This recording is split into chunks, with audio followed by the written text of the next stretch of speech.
Dito sa Tondo, kung saan ipinanganak at lumaki si Bonifacio, hindi lang marker ng pagkakatatag ng katipunan ang napabayaan.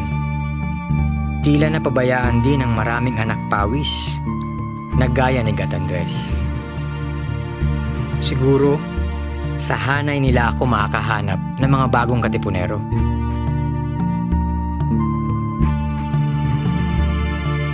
Sa isang maralitang komunidad, nakakilala ako ng mga miyembro ng Kabataang Makabayan. Isang underground na grupong itinatag noong 1964 sa birthday mismo ni Gat Andres. Si Kabel, membro ng Kabataang Makabayan. Yung lalamunin nito, yung kukunin natin itong discussion na to, yung nangyayari ngayong yung korupsyon, yung pork barrel, kung maalala natin, sunod-sunod yung kilos protesta sa Luneta, sa Ayala. Sa mga bahay-bahay ginagawa ang mga lihim na pag-aaral ng KM, katulad din noong panahon ng KKK.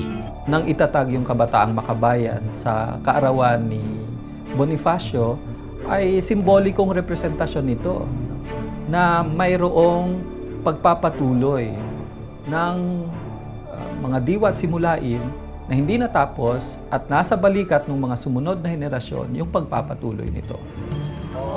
Si pangalan sa pakikibaka ay nagpapahayag ng aking lubos na pagsang-ayon sa konstitusyon at programa ng Kabataang Makabayan. Ipagdiriwang ngayong Nobyembre 30 ang ika-150 taong kaarawan ni Gat Andres Bonifacio.